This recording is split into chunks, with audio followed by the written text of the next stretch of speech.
हाँ बेटे, अभी क्या हुआ? बोलने लगे। नमस्कार दोस्तों, स्वागत है आपका धर्म और मोक्ष में। दोस्तों, शुरुआती क्लिप देखकर आपको समझ आ गया होगा कि आज हम किसके बारे में बात करने जा रहे हैं। दोस्तों, आपने बहुत से फेक एक्ट्स देखे होंगे।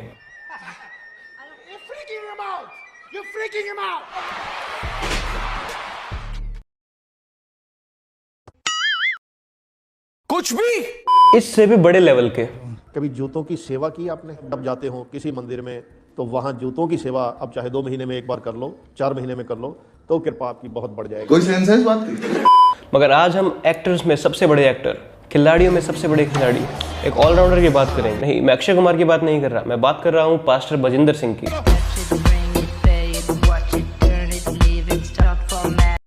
पास्टर बजिंदर सिंह, हाँ, पास्टर भी और सिंह भी। आए हाय, क्या सेक्युलर नाम है। इससे पहले एक और ऐसा सेक्युलर नाम देखा था, वो था राम रहीम। लेकिन इसके नाम पर मत जाना, एक बार इसकी हरकतें देखिए, हरकतों का ट्रेलर देखिए कि कैसे ये बीमारियों की आत्माओं को भगाता है। चल निकल बाहर, यीशु मसीह के सामर्थी नाम में। यीशु मसीह के सामर्थी नाम में। पिछले कुछ दिनों से हम देख रहे हैं कि मेरा यीशु यीशु ऐसे मीम्स काफी ट्रेंडिंग में चल रहे हैं। तो मैंने ये सर्च किया कि आखिर ये है क्या, असल में ये किस चीज के शोज है। तो सामने आया ये पादरी बजिंदर सिंह। पेशे से तो ये पादरी है, लेकिन दिल से ये डॉक्टर है। ये ऐसे मल्टी स्पेशलिस्ट डॉक्टर है जो बीमारियों की आत्माओं को भगा देते हैं। लेकिन जब मैंने इनकी पहली वीडियो देखी तो मुझे लगा ये मोटिवेशनल स्पीकर है। इतना गलत कैसे हो सकता है भाई? कि इजरायली सिर्फ एक डर के कारण ही उन्होंने जो जंगल 40 दिन में पार होना था वो 40 साल में पार किया। जब इंसान अकेले में जाता है, या तो उनसे शैतान बात करेगा या परमेश्वर बात करेगा। फिर लड़कों का सिंगल होने का रीजन भी इसने बता दिया। शैतान हमेशा चाहता है कि इंसान अकेला रहे। ये सब तेरी वजह से हुआ है। दिल तोड़ना तो तेरा काम है। तो लड़के तो बेचारे ऐसे ही कनेक्ट हो जाएंगे इसके साथ कि यार ये तो मोटिवेट कर रहा है। अरे सुन, कहता है अरे मैंने तुम्हें डर का, भय का आत्मा नहीं दिया, मैंने तुम्हारे अंदर सामर्थ का आत्मा दिया। दिखता नहीं है, चश्मा उतारे, ये देखो यू आर ही। मगर जब मैंने देखा कि ये अंधी लड़की को विजन देने वाला है, यानी दृष्टि देने वाला है, तब मैं थोड़ा थोड़ा समझने लगा। और इसके पीछे खड़े लोगों ने पहले ही इशारा कर दिया था जनता को और वीडियो को देखने वालों को। मगर ये तो इंसान की आदत है कि उसको दूसरों की राय नहीं पसंद होती। और मैंने वीडियो नहीं बंद की और देखा कि तो सच में उस लड़की को विजन दे रहा है। तब मैं समझ गया कि ये कोई मोटिवेशनल स्पीकर तो नहीं है, ये तो रॉन्ग नंबर है।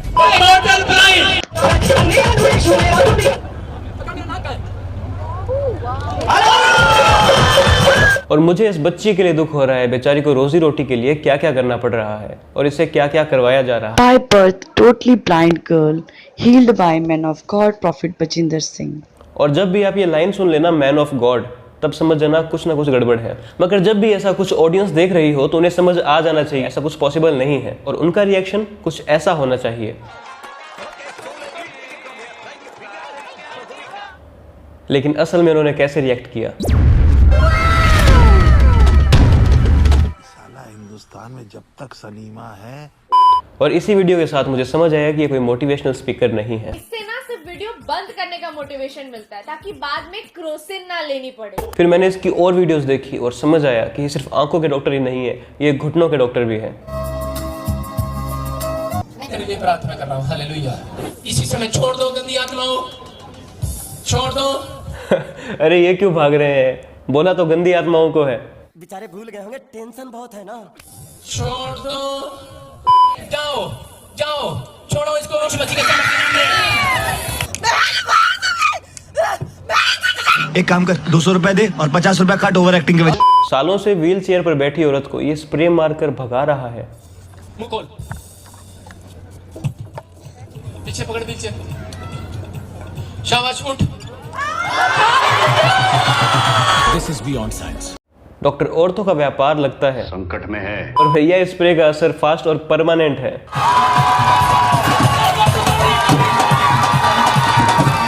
ये कोई टेम्परेरी पेन किलर नहीं, आयुर्वेदिक औषधि है। नहीं, आयुर्वेदिक नहीं बोलेंगे, वरना जिस मकसद से बजिंदर सिंह ये एक्ट कर रहा है वो मकसद पूरा नहीं हो पाएगा। कन्वर्जन। और हमारे डॉक्टर बजिंदर साहब यही नहीं रुकते, अब ये इलाज करेंगे कोमा पेशेंट का, और वो भी जो 2 दिन से कोमा में है। ये कोमा में एम्बुलेंस में 2 दिन से आ रहा है, 2 दिन से। मुझे चक्कर आने लग गया अब। मगर पादरी बजिंदर सिंह यीशु मसीह के नाम से उसे चुटकियों में ठीक कर देता है। होंठ काम करने लगे, इसके नाक काम करने लगे, इसके हाथ काम करने लगे, इसकी आंखें काम करने लगे यीशु मसीह के नाम में। अरे चमड़ा हिला कि नहीं? This man was shocked. यार कम से कम इस बुजुर्ग की उम्र तो देखो, इसको तो अपने नाटक में मत घुसाओ। हाँ मुँह लाया। कौन है ये, कौन है? कहाँ से वो आया? आज पहले दिन मुंह बंद किया, मुंह खोला। कौन है ये, कौन है? अगर ये सब देखकर आपको अभी भी लगता है कि ये कोई प्रोपागेंडा नहीं है, यीशु या फिर जीसस क्राइस्ट के नाम पर ये लोग बार बार धर्म परिवर्तन की तरफ इशारा नहीं कर रहे हैं, तो कोई बात नहीं, थोड़ा और रुकिए। एक सवाल पूछता हूँ आपसे, ऐसी कौन सी बीमारी है जिसका इलाज आज पूरी दुनिया में कहीं नहीं है? HIV। लेकिन ये आपकी बहुत बड़ी गलती है। HIV का इलाज होता है। वैज्ञानिकों के अनुसार मनुष्य केवल अपना 10% तक दिमाग यूज कर सकता है। मनुष्य मतलब नॉर्मल मनुष्य, हमारे जैसे कुछ। क्या होगा अगर हम नजरअंदाज करते रहें किसी कारण से और कोई अनलॉक कर दे अपनी दिमागी क्षमता का 100%? 100%? Few moments later. एड्स की बीमारी निकल जा, चल एड्स की बीमारी निकल जा, निकल एड्स बाहर, चल एड्स की बीमारी निकल बाहर। एड्स की गंदी आत्मा उठाओ। क्या बोला तूने? एड्स की गंदी आत्मा उठाओ। ओके भाई, ठीक है भाई, मैं चलता हूँ। ओके। और इसी के साथ पादरी साहब उस बीमारी का भी इलाज कर देते हैं जिसका इलाज पूरी दुनिया में कहीं भी नहीं है। दोस्तों, अभी भी जिसको लगता है कि ये पादरी चमत्कारी है, तो उसका इलाज भी दुनिया के किसी कोने में नहीं हो सकता। अगर सच में चमत्कारी होता या फिर मैन ऑफ गॉड होता, तो ऐसे स्टेज लगा के नौटंकी नहीं करता। और हमारी भूमि तो संतों की भूमि है, कौन असली संत है और कौन नकली हम पल में पहचान सकते हैं। एक बार देखिए भारत के इन संतों को, आदि शंकर, साईं बाबा, रामकृष्ण परमहंस, तुलसीदास जी, राम सुखदास जी। इनका जीवन कभी ये प्रूव करने में नहीं गया कि हम संत हैं। इनका जीवन हमेशा साधारण ही रहा है। इनके मॉरल वैल्यूज हमेशा ऊंचे रहे हैं। इसी वजह से लोगों ने खुद इनको संत माना है, और इनके वैल्यूज की वजह से लोग इनको याद करते हैं और पूछते हैं। और हम पादरी बजिंदर सिंह जैसे लोगों को मैन ऑफ गॉड मान रहे हैं। अब डॉक्टर साहब बनेंगे यूरोलॉजिस्ट और करेंगे पथरी का इलाज। कुड़मन मेरी बेटी की सास है, उसको पथरी हो चुकी है। उनके जहाँ धुआं बन के उड़ गई आज यीशु मसीह के नाम में। इस आंटी से ज्यादा खुश ये क्यों हो रहा है? यीशु मसीह के नाम में। मसीहा के दीवाने। इतनी दूरों गुड़गांव तो आनिया, हर हफ्ते आनिया पापा। नहीं लोग कहाँ से आते हैं? दूरों गुड़गांव तो आनिया। 24 घंटे ताड़ी यूट्यूब देख दिया पापा। देखिए, ये जो बातें हैं ये बहुत खतरनाक हो सकती है। इससे मोबाइल की जो आदत है दोस्तों को छुड़ाना बहुत जरूरी हो चुका है। तू टूट चुकी, किसी ने तुझे कैंकर पैसा ले लिया, ठक्कर ले लिया, वापस नहीं दिया, नहीं दिया ना? केस चल रहा है, केस चल रहा है, जा वापस आ रहा हूँ। हालेलुया। ये लो, कोर्ट कचहरी के फैसले भी इसने सुना दिए। मैं क्या करूं, फिर जॉब छोड़ दूं? और ये फिर से क्यों लहरें चला रहा है?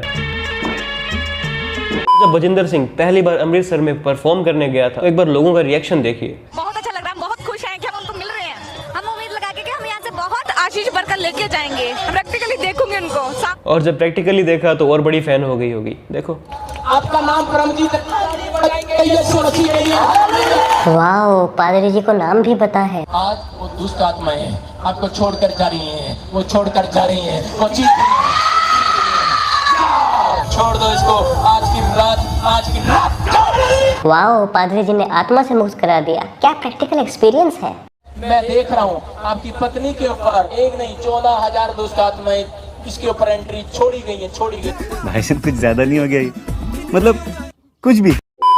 दोस्तों, कोई भी किसी का भी नाम उससे बिना पूछे नहीं जा सकता, पहली बात। दूसरी बात, ऑडियंस में ये जो लोग हैं इनसे मिले होते हैं। निर्मल बाबा वाले केस में भी लोगों का यही मानना था कि जो लोग उनसे सवाल पूछते थे वो उन्हीं के आदमी हुआ करते थे। तो आज के इस टाइम में ऐसे लोगों से कैसे मूर्ख बन सकते हैं? वो औरत कह रही थी कि सारा दिन वो यूट्यूब चलाती है, तो यूट्यूब पर जरा ये भी देख ले कि ऐसों की सच्चाई क्या होती है। दोस्तों, हम ये मानते हैं कि राम रहीम और आसाराम बापू जैसे काफी फ्रॉड्स ने लोगों को ठगा है। लेकिन जब बॉलीवुड फिल्म में हम देखते हैं कि जब भी कोई ठग की बात होती है या कोई ठग दिखाया जाता है, वो या तो पुजारी होगा या फिर कोई संत। और कोई भी आप बॉलीवुड की हॉरर फिल्म देख लो, उसमें हीरो हीरोइन की रक्षा के लिए हमेशा पादरी जरूर आता है, और भूतों को भगाने के लिए और दूसरों को बचाने के लिए वो खुद की जान दे देता है। एक ही काम करने वाले दो अलग धर्म के लोगों की इमेज में इतना फर्क क्यों?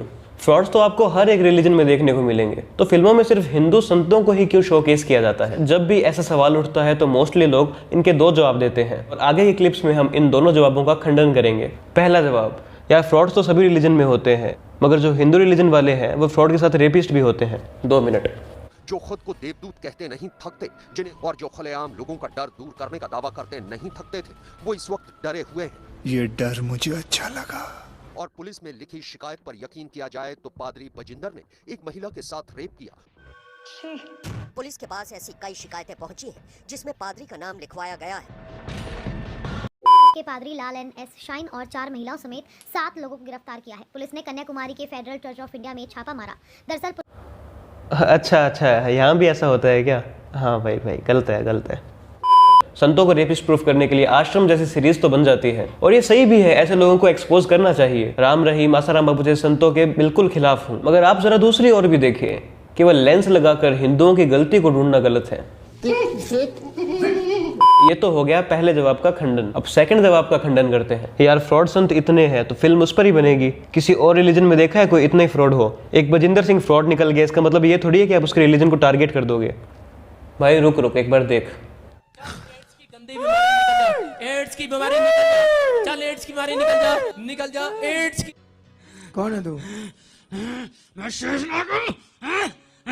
तुम मेरा कुछ नहीं कर सकता। पंजाबी च गल कर रहा है, दो मुंह ना कुछ नहीं। नहीं, मैं नहीं सुनना।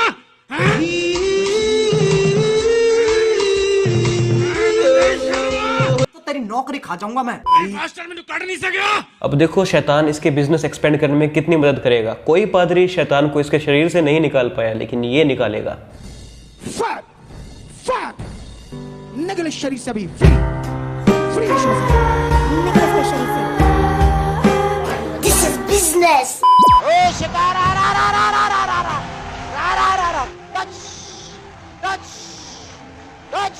इस औरत की दोनों फेल हुई किडनियों को ठीक कर देता है और औरत भागने लगती है।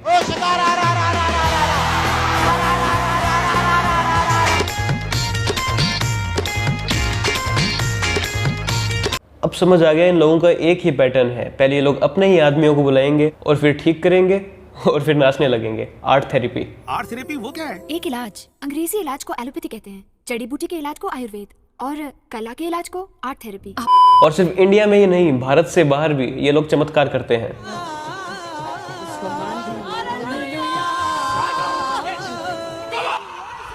असंभव। और इसी के साथ दोनों जवाबों का खंडन होता है। लेकिन ब्रो ऐसे कुछ पादरियों की वजह से आप पूरी कम्युनिटी को टारगेट नहीं कर सकते। हाँ भाई वही मैं कह रहा हूँ कि 2 संतों के कारण सभी हिंदू संतों को टारगेट नहीं करना चाहिए। हाँ नहीं, ये 2 अलग अलग बातें हैं, इसका जवाब मैं बाद में दूंगा। अरे बैठ कहाँ जा रहे हैं? खैर ये तो हो गई हमारी बॉलीवुड की हिपोक्रेसी। अब एक सीरियस टॉपिक पे बात करते हैं। धर्म परिवर्तन भारत में काफी तेजी से प्रोपगेट हो रहा है। देखो एक सिंपल सी बात है कि जो ढोंगी संत है, स्पेशली हिंदुओं में जो ढोंगी संत है, उनकी ऑडियंस हमेशा हिंदू ही होती है। उनको कितना भी चुना लगा ले, कितना भी ठग ले, ये गलत है। चुना लगाना गलत है, ठगना गलत है, लेकिन वो धर्म परिवर्तन का प्रोपेगेंडा नहीं चलाएगा। लेकिन बजिंदर सिंह जैसे पादरियों की मेन ऑडियंस हिंदू और सिख है। स्पेशली पंजाब और साउथ इंडिया में ये एजेंडा काफी सक्रिय रूप में काम कर रहा है। मैंने तो सिर्फ सीरियस मैन नाम की एक इकलौती फिल्म देखी है जिसमें नवाजुद्दीन ने हो रहे कन्वर्जन की रियलिटी दिखाई है। गरीबों को चावल देके कन्वर्ट किया जाता है, दलितों को ये कहकर कन्वर्ट किया जाता है कि हम आपके साथ हैं और भेदभाव नहीं होने देंगे। और कॉन्वेंट स्कूल में एक पुअर क्रिश्चियंस के लिए स्कॉलरशिप्स होती है ताकि कोई पुअर हिंदू क्राइस्ट में मानने लगे और स्कॉलरशिप के चक्कर में अपना धर्म परिवर्तन कर ले। मेरा ऐसा मानना है कि ऐसी किसी भी हरकत से जीसस क्राइस्ट को अच्छा तो नहीं लगेगा। और जो लोग अपने धर्म में मानते हैं प्लीज उन्हें अपने मार्ग पर चलने दे। ये तो इस देश की महानता है कि यहाँ हर धर्म को आजादी है, लेकिन इस आजादी का कृपया गलत फायदा ना उठाए। दोस्तों वसुधैव कुटुंबकम में मानने वाले हम लोग इस विश्व को अपना घर मानते हैं और हर संस्कृति का हम आदर करते हैं, लेकिन इससे आपको ये इजाजत नहीं मिल जाती कि आप हमारी संस्कृति हमारे धर्म पर प्रहार करें। दोस्तों आखिर में मैं कहना चाहूंगा कि किसी भी धर्म में अगर कोई व्यक्ति अपने आप को मैन ऑफ गॉड कहता है तो उससे बचिए। दोस्तों यहाँ तक तो बात हो गई इस वीडियो की। पिछली वीडियो में मैंने एक सवाल पूछा था, बृहदेश्वर मंदिर के टॉप पर 80 टन का गुंबद कैसे पहुंचा होगा। उसमें धैर्य गुप्ता, अक्कू जी, सुमित मोहापात्र, गोकुल सुंदर सेन, प्रिंस गेमर, नीरज चौहान, इन सभी का जवाब सेम था। और ये जवाब था कि उन्होंने शायद पहले मिट्टी और पत्थर का एक स्लोप बनाया होगा और हाथी की मदद से उस गुंबद को ऊपर तक पहुंचाया होगा। और ये एक्सप्लेनेशन काफी हद तक सही भी लग रही है। आप सभी का बहुत बहुत धन्यवाद कि आपने कमेंट किया। दोस्तों आज भी आप इस वीडियो पर इन सो कॉल्ड गॉडमैन के बारे में जरूर लिखें और फिर से जो मुझे बेस्ट कमेंट लगेगा उसको मैं पिन कर दूंगा और अगली वीडियो में उसका कमेंट पढ़ के बताऊंगा और उसको धन्यवाद कहूंगा। तो दोस्तों आज के लिए बस इतना ही। अगर आपको वीडियो पसंद आई तो इसे लाइक करना ना भूले और ज्यादा से ज्यादा शेयर करें और हमारे चैनल को सब्सक्राइब करके बेल आइकन को दबाना ना भूले। धन्यवाद।